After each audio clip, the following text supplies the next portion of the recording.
Eu vos cumprimento com a graça e a paz do Senhor Jesus Cristo. Amém. Aos amigos que nos visitam, uma boa noite de salvação. Você não está em outro lugar senão a casa do Pai. Você tem liberdade de se expressar sua adoração a Ele da melhor maneira que você expor com todo o teu coração.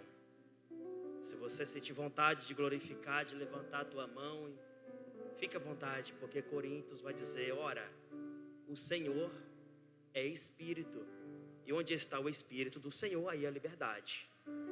Então fique à vontade para adorar o Senhor nesta noite, em nome de Jesus. Gostaria de fazer menção da palavra do Senhor no tema deste culto, livro de Neemias, capítulo número 2. Nós vamos ler o versículo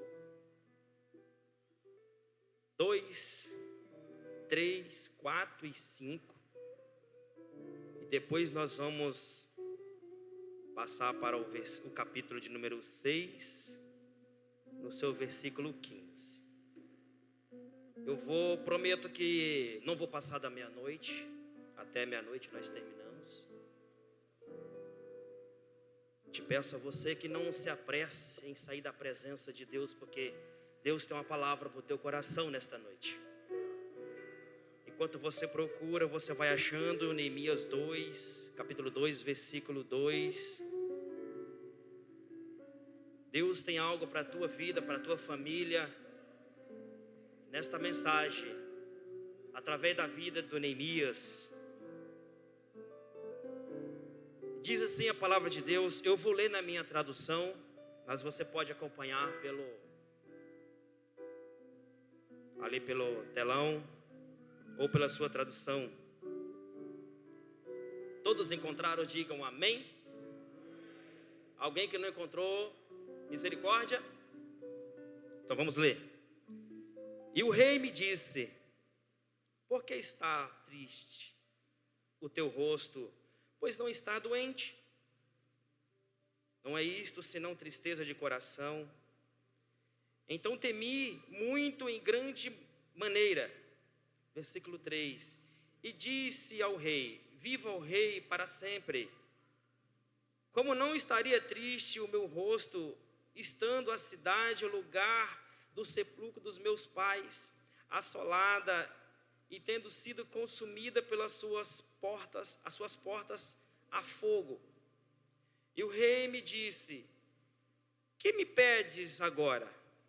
Então orei ao Deus do céu e disse ao rei: se é do agrado do rei, e se o teu servo é aceito em tua presença, peço-te que envie-me ajudar a cidade do sepulcro dos meus pais, para que eu a edifique. Repita comigo: edifique. Glória a Deus. Vamos para o capítulo de número 6. No seu versículo 15. Vou tentar ministrar a palavra de Deus de uma maneira bem branda, para que possa ficar mais claro.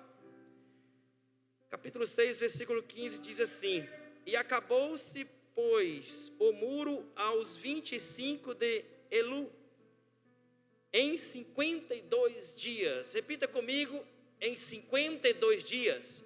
Em 52 dias. Podeis assentar em nome de Jesus, glorificando a Deus.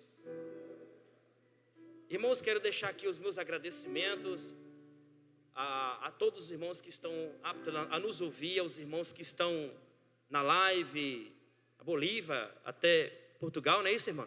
Tem pessoas nos assistindo.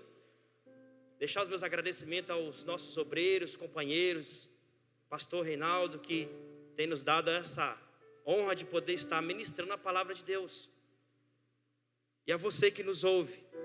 Confesso para os irmãos que falar no livro de Neemias não é fácil. É uma tarefa bem difícil. Porque é um livro difícil de você ministrar. livro de Neemias. É bastante difícil você ministrar uma palavra no livro de Neemias, mas pedimos ao Senhor uma orientação ao que falar para a igreja. Estar aqui na frente, falar do livro de Neemias, de uma palavra como esta, falar de famílias, não é uma tarefa fácil. A priori, para estar ministrando uma palavra, a palavra de Deus nos diz que nós temos que ser irrepreensível. Mas, indo para a palavra de Deus, Neemias agora estava servindo ao rei Artaxerxes. O que significa a palavra Neemias? A palavra Neemias significa conforto ou confortado por Deus. Já tem uma maravilha no próprio nome. O próprio nome de Neemias já traz algo de bom, conforto ou confortado por Deus. Neemias estava a servir o rei Artaxerxes no palácio. O que ele fazia no palácio? Quem era Neemias? A história vai dizer que Neemias, ele era um escravo, porque Jerusalém outrora havia sido assolada pelo rei Nabucodonosor, e aqueles que fugiram do cativeiro foram para diversos lugares, e Neemias agora se encontra no palácio real. A palavra de Deus vai dizer, a história vai dizer que Neemias, ele era copeiro do rei. Neemias era um copeiro, segundo a história, que ele expressava, era uma pessoa alegre, uma pessoa que sempre vivia com autoestima alta, ele não vivia triste no palácio, apesar de que ele era um escravo, apesar de que ele estava ali, não pela sua vontade, porque Neemias pertencia à cidade santa, a Jerusalém, a sua descendência era judaica, mas ali Neemias se encontra agora junto com aquele rei, a servir naquele reinado ali, e ao passear pelo palácio, ele encontra com seu irmão, Hanani. O seu irmão Hanani não era um irmão como nós, em Cristo, na fé, ou amigo, não, era irmão de sangue. E Neemias, quando se depara com Hanani, vai fazer uma pergunta para o seu irmão. Haja vista que Neemias, ele não conhecia Jerusalém. Neemias, ele era descendente judaica, mas os anos que tinha Jerusalém cativa, há 70 anos de cativeiro, Neemias, pela história, Neemias não tinha mais de 70 anos, então ele não conhecia Jerusalém. Mas uma coisa a história nos deixa claro, que Neemias conhecia a história de Jerusalém. Neemias conhecia a sua descendência, ele tinha o seu histórico judaico. Então ele ouvia falar de Jerusalém, ele conhecia os princípios. Agora Neemias se prostra diante do rei para o servir, porque ele era copeiro do rei. E por ser copeiro do rei, a história vai dizer que ele servia ao rei, ao palácio real. Ele servia, e para servir o rei com tanta intimidade, pudesse dizer assim, teria que passar por alguns processos. Primeiro, que ele era escravo, ele não estava ali de plena vontade, ele servia ao rei. E para toda vez que era constituído escravo, deveria passar por um processo quando seria homem. Que processo seria esse? Para se tornar copeiro, para ter acesso ao rei, para ter acesso aos aposentos do rei, todo copeiro deveria ser eunuco, que significa eunuco, castrado. Então dá-se a entender que Neemias, ele tinha intimidade com o rei e também com a rainha, porque ele servia os alimentos para o rei. Ele era copeiro do rei, e ele fazia o quê? Sendo copeiro, ele provava dos alimentos antes que o rei viesse a possuir aqueles alimentos. Essa era a função dele. O vinho ele tinha que provar antes, ele tinha que provar da comida antes, e o rei observava se ele passaria mal ou não, para daí o rei se servir. E assim também era com a rainha. Então, para se ter contato, intimidade em servir os aposentos do rei, teria que ser eunuco. Agora entenda que Neemias é um jovem eunuco, escravo, copeiro. Ele se depara, se apresenta diante do rei e se identifica ao rei para provar do vinho. Ele prova do vinho e ao servir ao rei, o rei olha o seu semblante e de repente o semblante daquele que sempre estava feliz e contente se depara em tristeza. E ele vai dizer, o rei vai dizer para ele: mas Neemias está triste? Ou quem sabe a rainha estava do lado deles, que mulher tem mais sensibilidade de perceber as coisas, e vai perceber a tristeza de Neemias. E aqui, como nós lemos, como o rei percebeu que a tristeza de Neemias, ele vai perguntar para Neemias: Neemias, por que você está triste? Se você não está doente, por que tanta tristeza há em você, no seu rosto? Agora Neemias vai começar a dizer para o rei o motivo da sua tristeza. Como eu posso estar feliz, o meu rosto contente, se os meus descendentes, a cidade dos meus antepassados está em ruínas, está em destruição total? Como eu posso estar feliz sem ficar sabendo que Jerusalém é a cidade santa, a cidade de Deus, a cidade da adoração, agora se depara assim, em destruição total? Havia pessoas que já haviam voltado do cativeiro, que estavam em Jerusalém, a história vai nos dizer isso, mas mesmo assim, retornando para o seu lar, para a cidade santa Jerusalém, as pessoas estavam vivendo uma assolação terrível, porque o muro havia se destruído e não havia sido reconstruído ainda. O templo de Jerusalém, da cidade, o templo que Salomão construiu com tanta excelência, com tanto ouro, com tanta riqueza, estava destruído. Os povos que habitavam Jerusalém não estavam vivendo de uma forma felizes, estavam em ruínas, sofrendo perseguições, porque os inimigos acessavam a cidade toda hora que queria. Havia pessoas de todos os tipos dentro de Jerusalém, mas ainda havia, os muros ainda estavam sobre o chão, o templo ainda estava em ruínas. Como vou ficar feliz, rei? Se a minha cidade, se os meus antepassados, se o meu povo está nesta situação. Agora observa que ele era um escravo. Ele não poderia se manifestar desta forma para o rei. Ele não poderia pedir passaporte para o rei para sair. Mas observa que Neemias, quando ele ficou sabendo, diz a palavra do Senhor, que a cidade dele estava vivendo esta assolação, Neemias tomou uma atitude, irmãos, extraordinária. A atitude que Neemias tomou, a primeira atitude, foi se colocar o seu rosto em pó e falar com Deus. O que eu aprendo com isto desde já, que Neemias, apesar dele não conhecer pessoalmente Jerusalém, apesar dele não conhecer os povos que haviam lá, mas ele conhecia a história, mas ele conhecia as suas origens. Ele conhecia as suas origens, ele conhecia Deus, ele tinha intimidade com Deus, mas ele vivia cativo, ele vivia escravo, ele servia ao rei, ele era apenas um copeiro, mas ele sabia o Deus que ele servia, ele conhecia o Deus a qual ele servia. Agora, quando ele se depara nessa situação, a primeira coisa que ele faz é se prostrar diante de Deus a orar. Ele não apenas fez uma oração simples, igreja, ele foi fazer consagração a Deus, para que Deus resolvesse aquela situação. Vamos pensar comigo uma coisa: um copeiro, Deus pega para reconstruir Jerusalém. Como é que funciona esse negócio? Precisaria do engenheiro, do arquiteto, precisaria de pedreiros, para reconstruir os muros. Neemias não preocupou com isso, como iria reconstruir o muro. Ele disse: rei, eu preciso que o senhor me libere para ir até Jerusalém. Para quê? Eu pedi vocês para repetir: para edificar os muros de Jerusalém. Agora, o que poderia ter passado na cabeça de Neemias? Eu edificar os muros, restaurar, reconstruir, mas eu sou copeiro. Eu não sei se você está entendendo o que Deus está fazendo na vida desse homem. Ele está pegando um mero copeiro que é escravizado para poder reconstruir o muro. Mas que muro? Quando nós falamos de muro, nós começamos diretamente a ver na nossa imagem, na nossa mente, ver na nossa cabeça. O muro da nossa casa.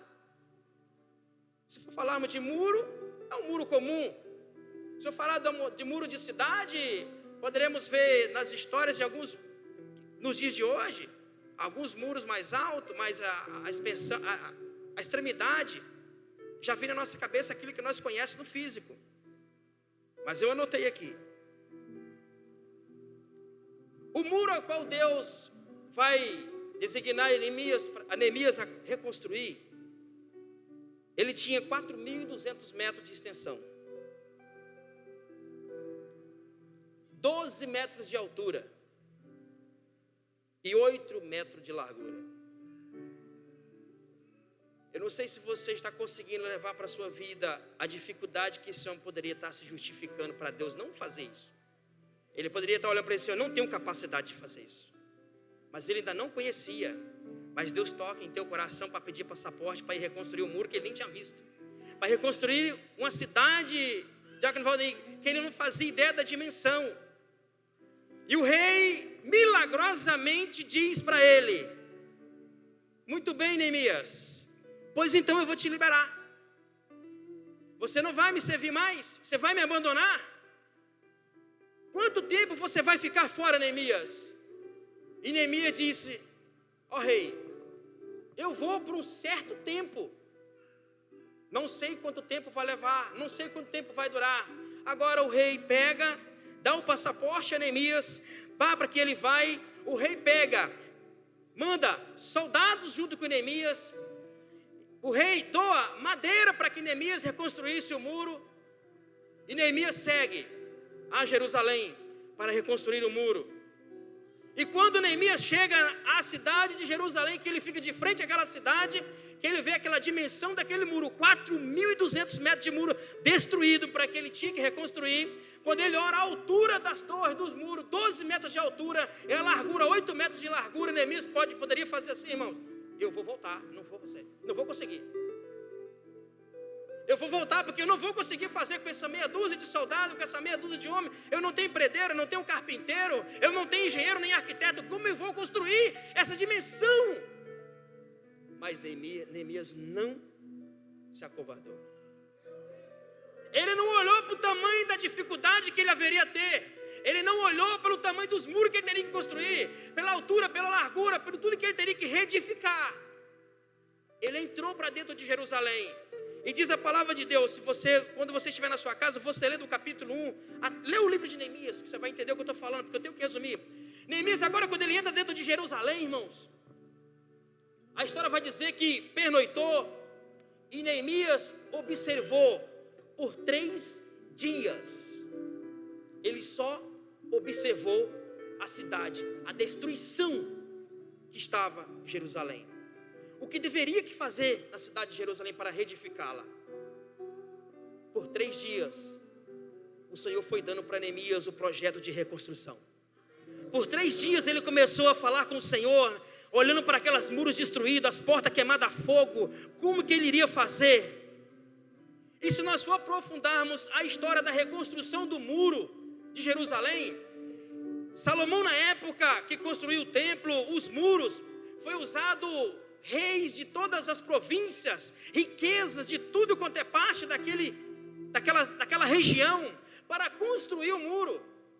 Pessoas de riqueza, muitos funcionários, muitos operários construíram aquele muro. E diz a palavra de Deus, diz a história que 3 anos eles levaram para construir os muros de Jerusalém. Agora Neemias começa a fazer a obra, a reconstrução do muro. De repente aparece um Sambalate e começa a distorcer, a querer fermentar a situação, dizendo que não vai conseguir. Com essa meia dúzia de homens não vai conseguir reconstruir, vai levar 20 anos, 10 anos, e começou a coxar, dizer que não teria possibilidade nenhuma de reconstruir aquele muro, aquela mixaria de homem. Um copeiro construindo, não tinha como construir aquele muro. E começa a desfazer, a tentar lançar um plano para que viesse impedir a reconstrução, porque impedindo a reconstrução, eles poderiam entrar e sair, poderiam controlar o povo judeu que estava naquela cidade, tentando se reerguer. E que se eles viessem a fechar o muro, as coisas iam mudar. Se eles viessem a reconstruir o templo, tudo iria mudar. Haja vista que o povo estava ali, eles não poderiam adorar a Deus, porque era assolado. pelo Sanbalate, pelo Tobias. Eles não podiam prestar o seu culto em adoração a Deus. Eles não podiam plantar, porque eles migravam, eles entravam e roubavam. Agora Neemias não se acovarda diante dessa situação. Neemias pega e começa a colocar meia dúzia de homens trabalhando. E de repente eles começam a dançar um plano para destruir o plano do Senhor, para destruir a arquitetura de Neemias. Aleluia! Você pode dar glória a Deus? A palavra de Deus vai dizer que eles começaram a ameaçar a Neemias, que se Neemias continuasse com a reconstrução, continuasse com aquela obra, com aquela reconstrução, eles iriam matá-los. E agora Neemias pega uma meia dúzia de homens e diz para eles: vocês vão se amedrontar diante do inimigo? Por acaso não é Deus que tem nos conduzido, que tem nos constituído a esta obra? Isso acontece na nossa vida. Nós olhamos o tamanho da dificuldade, nós focamos no tamanho do problema, na dificuldade que está diante de nós, e esquecemos do Deus que está nos intercedendo por nós. Qualquer um Tobias, um Sanbalate que chega até nós para nos abater, nós já amedrontamos, nos acovardamos e não fazemos aquilo que Deus tem para querer que nós façamos. A história vai dizer que Neemias agora fala para aqueles homens: olha, vocês não vamos parar de reconstruir o muro, vamos construir, mas eu vou dar armas para que vocês se defendam, e o Senhor é conosco. Irmãos, naquela época não existia arma de fogo. Naquela época era espada. A arma dos soldados naquela época era espada. E a história vai dizer que aqueles homens, eles construíam o muro com uma mão e com a outra com a espada, para se defender do inimigo. Eu aprendo uma coisa aqui, que quando nós temos que fazer alguma coisa que Deus nos designa a fazer, não devemos nos acovardar diante do inimigo, não devemos nos prostrar diante de um Tobias e de um Sanbalate, mas devemos pegar toda a armadura que Deus nos dá, todo o conhecimento que Deus nos dá. A palavra de Deus vai dizer no livro de Filipenses, de Efésios, que devemos nos revestir de toda a armadura de Deus. Irmãos, nós temos a armadura do Senhor, nós temos o conhecimento na palavra do Senhor, o capacete, o escudo da fé, nós temos o Espírito Santo. Se a situação é de fé, é espiritual, é essas armaduras que nós temos que carregar. Agora, observa que eles começam a construir, e eles veem que era como se um piscar de óleo, ia adiantando dia após dia, aquela construção ia adiantando. Um dia tinha 2 blocos, no outro dia já tinha 100. Eles não estavam acreditando, o inimigo não estava acreditando naquela situação. E no versículo 15 do capítulo 6, em outrora eles levaram 3 anos para reconstruir aquele muro, para construir aquele muro. E Neemias o reconstruiu em 52 dias.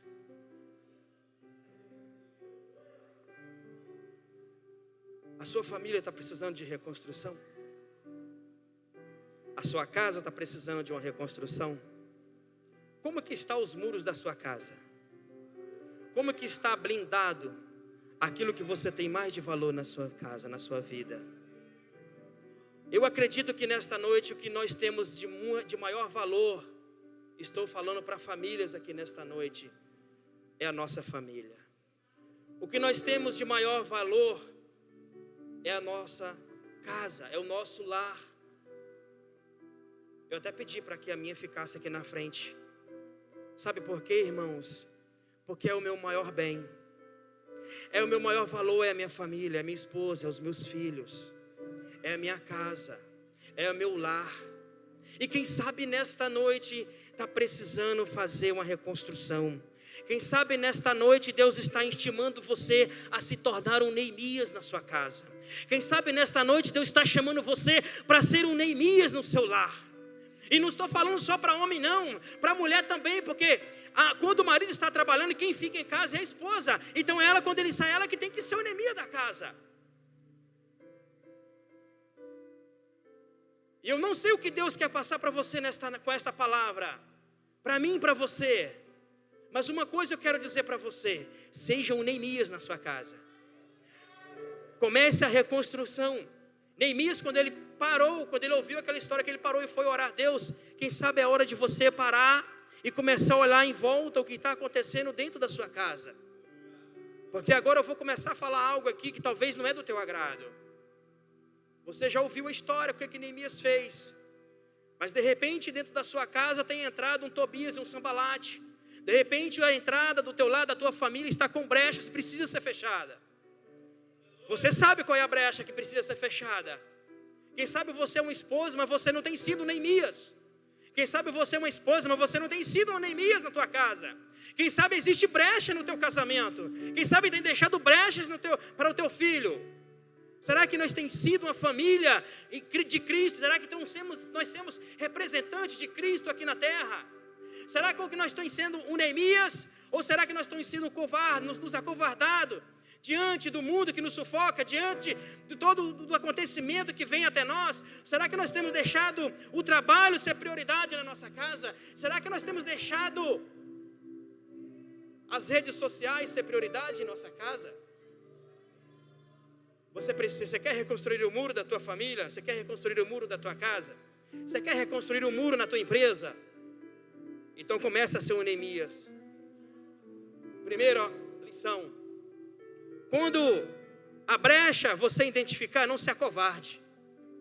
Se prostre diante de Deus. Quando você identificar o problema, comece a buscar a solução no Senhor. Foi isso que ele fez na história. Quando ele ouviu que Jerusalém estava destruída, ele fez o quê? Ele foi jejuar e orar a Deus, buscar a solução. Talvez você pode estar dizendo assim: mas eu não tenho capacidade, porque eu sou isso, eu sou aquilo. Quem sabe você pode estar achando que você é um mero copeiro, mas Deus quer botar você como um arquiteto na sua casa. Talvez você tenha se identificado como um simples auxiliar, mas Deus quer botar você como um gigante na sua casa, na sua família. Neemias, ele era um copeiro, ele era um escravo, ele era um eunuco, mas Deus colocou ele como um arquiteto, como um engenheiro para reconstruir os muros de Jerusalém. E nesta noite, o Senhor quer que você seja um Neemias na sua casa, na sua família, no seu quarto, na sua sala, na sua empresa. Aleluia! Ah, presbítero Neilton, mas a minha esposa, eu não aguento ela mais.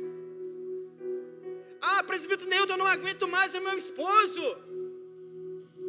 Seja o Neemias. Não seja covarde, vai para o joelho, vai para o jejum. E eu vou ter que falar algo aqui agora. Certa vez eu cheguei para o pastor Reinaldo, que está aqui, ó.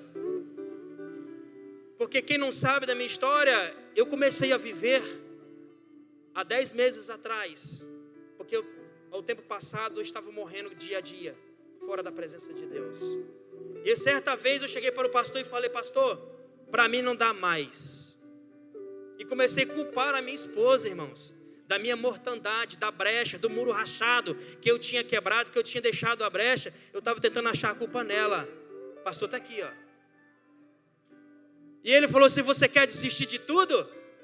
Quase que o pastor ia fazer uma oração do pastor Cláudio Duarte. Quase. Mas eu disse para ele: não, pastor, não vai orar não, porque eu não quero morrer não. Se você tiver com problema no seu casamento, irmão, se você não for como Neemias, ir para o jejum e oração para Deus restaurar, para Deus reconstruir, se você vir até ele: pastor, eu quero me separar. Cuidado, que ele pode falar para você: então eu vou orar para você morrer. E aí? Irmão, mas é sério. Parece ser engraçado. Quando eu vi isso daquele pastor, achei graça. Mas é sério. Você quer separar? Você prefere separar, divorciar do que reconstruir? Beleza, então a Bíblia vai dizer: até que a morte o separe. Então ele vai orar para você morrer, abençoado ou abençoada. É isso que você quer? E Deus está dizendo para você nesta noite: eu quero que você reconstrua. Eu quero que você restitui. Eu quero que você seja de copeiro, de impossível ao possível. Eu quero que você seja o sacerdote. Eu quero que você seja a esposa sábia que reconstrua. Quem sabe o teu filho, você olha e não tem mais jeito, porque está destruído. Há brecha no muro, tem que reconstruir, irmão. Não desista. Deus está chamando você para que você reconstrua, elimine as brechas, construa o muro.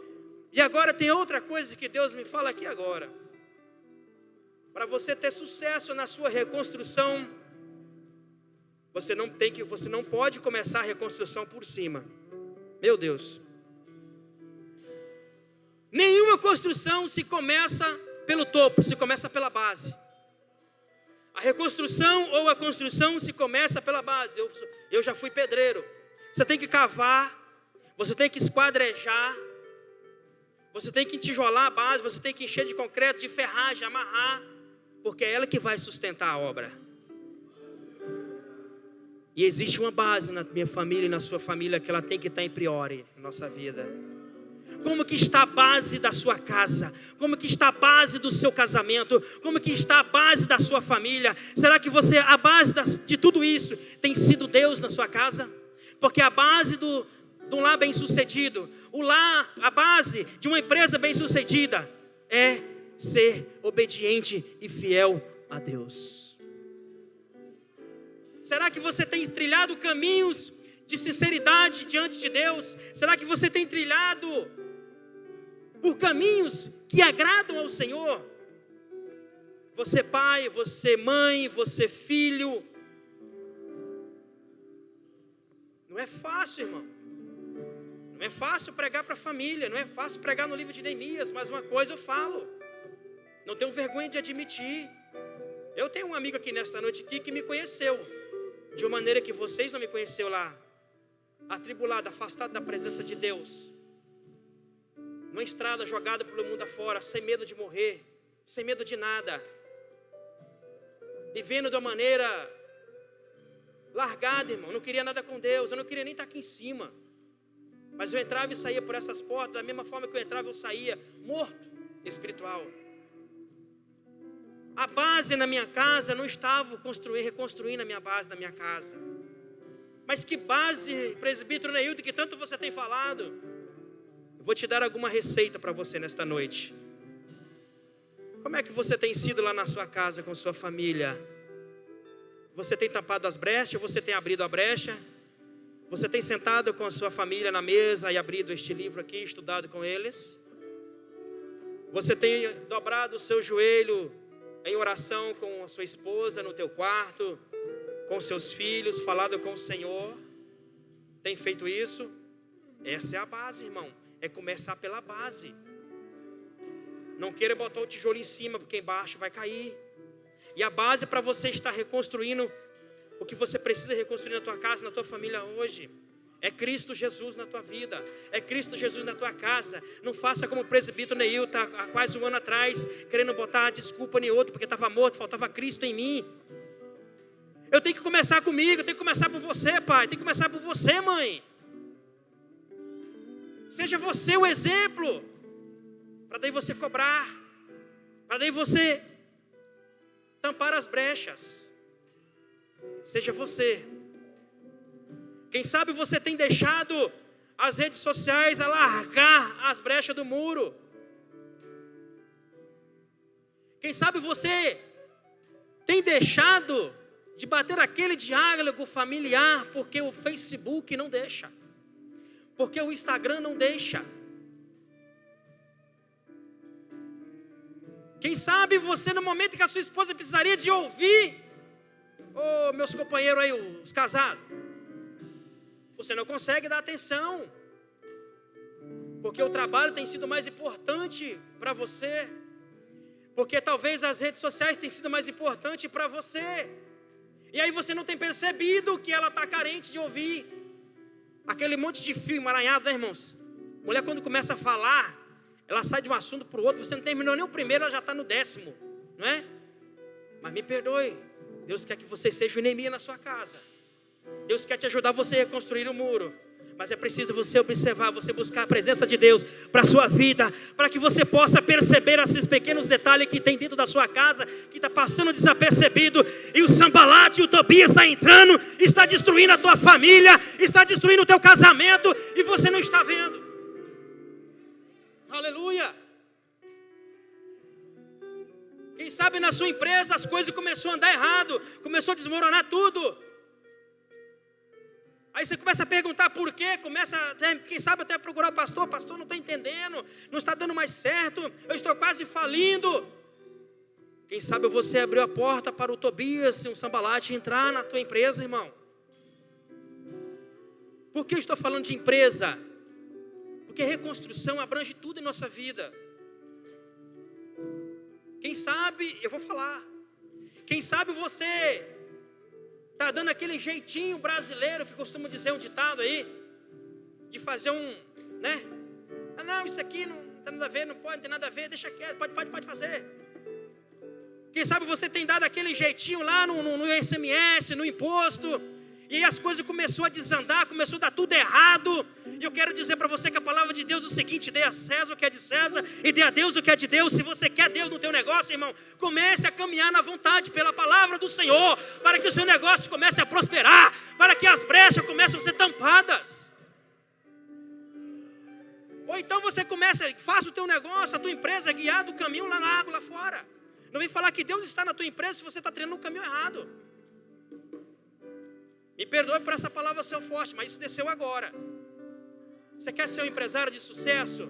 Você quer que os seus negócios dê certo? Então trilhe no caminho da palavra de Deus, fazendo o que é certo. E não pelos caminhos errados, não pelo jeitinho. Recentemente eu tinha um projeto e eu fiz o planejamento desse projeto. E quando eu fui tirar do papel, que eu tomei a atitude de abrir mão, fica já um parênteses aqui. Se você quer que algo dê certo na sua vida, de repente, você tem que abrir mão de outras coisas. E eu tive que pedir as contas de onde eu trabalhava, ficar sem renda nenhuma, para investir no projeto que Deus tinha para mim. E no meu planejamento, pastor, estava tudo show de bola, como diz. Eu ia ficar pelo meio, irmão. Mas quando eu fui procurar as leis cabíveis para me autuar, eu não poderia ficar pelo meio, só se fosse pelo jeitinho brasileiro. Agora entenda comigo onde eu quero chegar.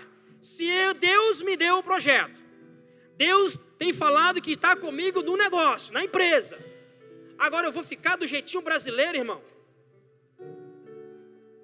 Como é que fica esse negócio? Eu não sei por que estou falando tanto nessa tecla, mas Deus está falando com alguém aqui. Deus está falando com alguém aqui nesta noite. Se você quer ser um empresário de sucesso, se você quer ser um pai bem sucedido na sua casa, seja o Neemias na sua vida.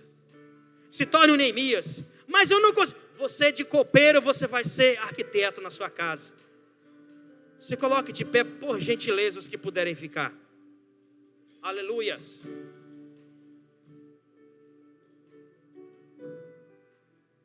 Chegue na tua casa, reúne os membros da casa e chame eles para uma reunião familiar. Vamos aqui identificar as brechas. Vamos aqui reconstruir o que está de errado, o que não está trilhando muito bem. Faça isso, irmão.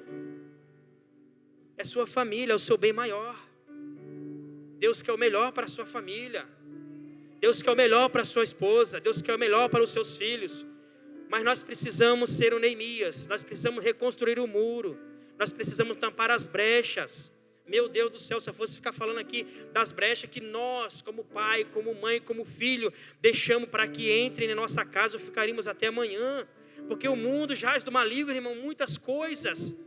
Mas uma ferramenta principal que não vira uma brecha, vira uma cratera na vida familiar, chama-se redes sociais, videogame. Pelo amor de Deus, irmãos, comece a priorizar na tua família. Se você quer ter uma família abençoada, comece a usar a ferramenta. Use isso aqui como desempenadeira, como a régua, como a colher de predeiro, como você quiser. Mas comece a usar a palavra de Deus como ferramenta para a reconstrução da sua própria casa. Não adianta você depois vir chorando, porque aconteceu isso, aconteceu aquilo. Depois que aconteceu, a obra vai ficar muito mais complicada para reconstruir. Para você não ter que sofrer muito mais na reconstrução, comece a tampar as brechas. Aqui tem famílias que já são maduras, mas tem casais recém-casados.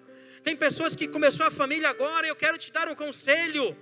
Sigam na presença de Deus, com a base na palavra de Deus, para que você não se fere, você não venha se ferir no futuro, para que você não venha magoar a tua esposa ou teu esposo, ou teu filho. Seja um Neemias, mas de coragem, de pulso na sua casa, pai. Ô mãe, o meu filho aprontou, vai pela palavra de Deus. Corrige-o, a Bíblia diz que temos que corrigir. Não passe a mão na cabeça não, porque as lágrimas que você deixa de chorar hoje porque teve que corrigir, você vai chorar muito mais amanhã, quando ele estiver no mundo das drogas, quando ele estiver na casa de detenção. A palavra de Deus vai nos dizer o seguinte, irmãos: pai, mãe, ensina o teu filho no caminho, irmãos, não é o caminho. Talvez você entende, o caminho não é o caminho, é no caminho que deve andar para que amanhã não venha se desviar dele. O que quer dizer esta palavra? Você tem que pegar na mão do teu filho e trazer para a casa do Senhor. Não é mandar que ele venha. Você tem que pegar na mão do teu filho e sentar na mesa e ensinar a palavra de Deus para ele. Não é mandar ele para o quarto ler a Bíblia, porque ele vai achar que é um castigo. Amanhã ele não quer ser nada na igreja, porque ele entendeu que você mandou ele fazer como se fosse um castigo. Há um tempo atrás quase que eu fiz isso com minha filha, mas eu percebi que se eu fizesse isso com ela, eu estaria castigando e não ensinando. Eu te quero convidar a sua atenção nesta noite, pai e mãe e família. Seja o Neemias na tua casa. Adore comigo dessa forma.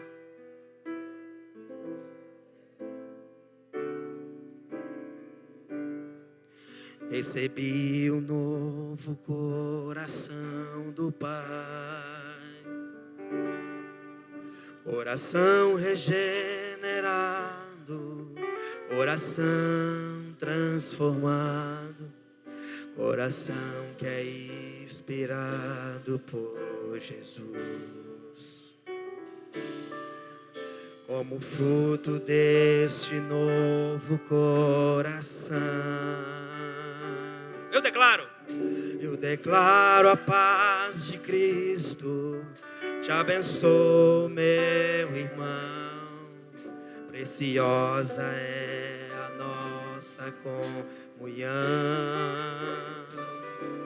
Somos corpos assim bem ajustados, totalmente ligados, unidos, vivendo em amor, uma família sem qualquer falsidade, vivendo a verdade, expressando a glória do Senhor, uma família que tem um compromisso com o grande amor de Cristo. Eu preciso de ti, querido irmão, precioso és para mim, querido irmão. Declare com força agora: recebi o novo, um coração regenerado, o coração transformado pela palavra de Deus, coração que é inspirado por Jesus, dá frutos como fruto deste novo. Declare para sua casa, para sua família, para sua vida. Te abençoo, meu irmão.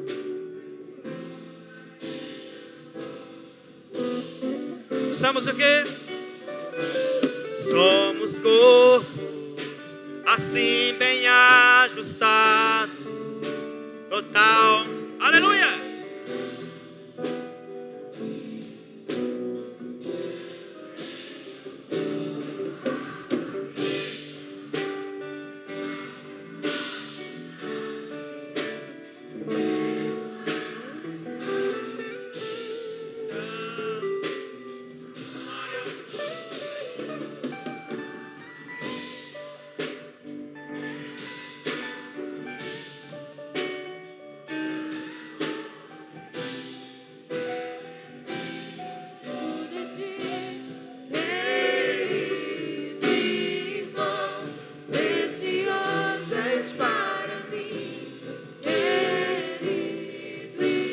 glória. Cante. Aleluia. Oh, glória a Jesus. Oh, glória a Jesus.